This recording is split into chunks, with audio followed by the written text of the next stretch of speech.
Good morning, class. Today, we're going to embark on a special adventure using the multi-skills approach. Who can tell me what that means? For me, teacher, multi-skills approach is all about working together and being creative. Exactly. The multi-skills approach focuses on collaboration, creativity, and critical thinking. Today, we are going to solve a mystery together. Inside this envelope is a mystery we need to solve. We're going to split into three groups. Each group will tackle a different part of the mystery.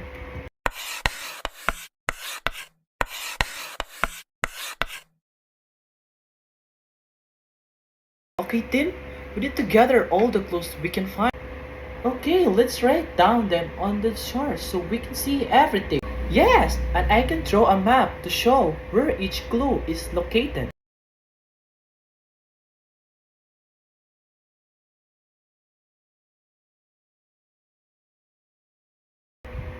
We should create a story about our mystery.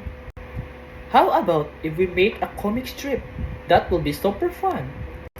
Let's use different colors and characters to bring it to life.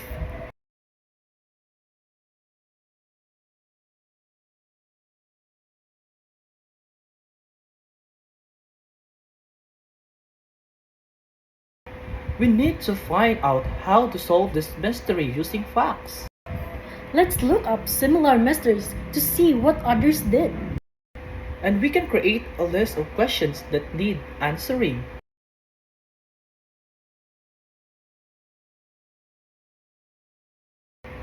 Okay, time's up.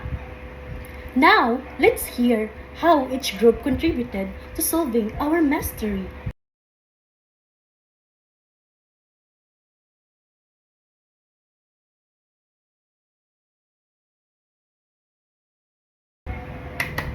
Very good! Fantastic job, everyone!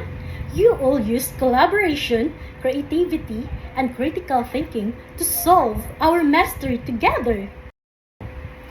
Now, let's talk about what we just did. The multi-skills approach is all about combining different skills to tackle challenges. First, collaboration.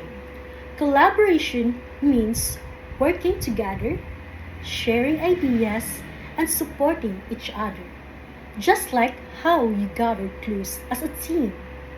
Second, creativity.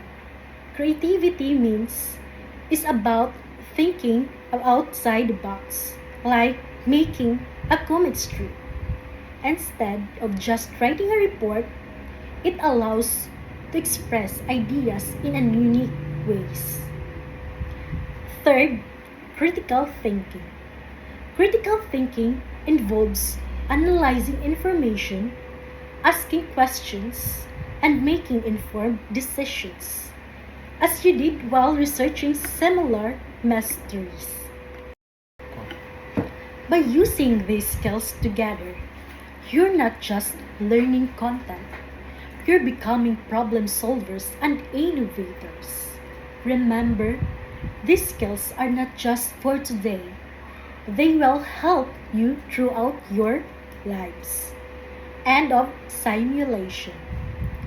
This engaging approach shows how the multi-skills approach can transform a classroom into a dynamic learning environment where students strive through collaboration, creativity, and critical thinking.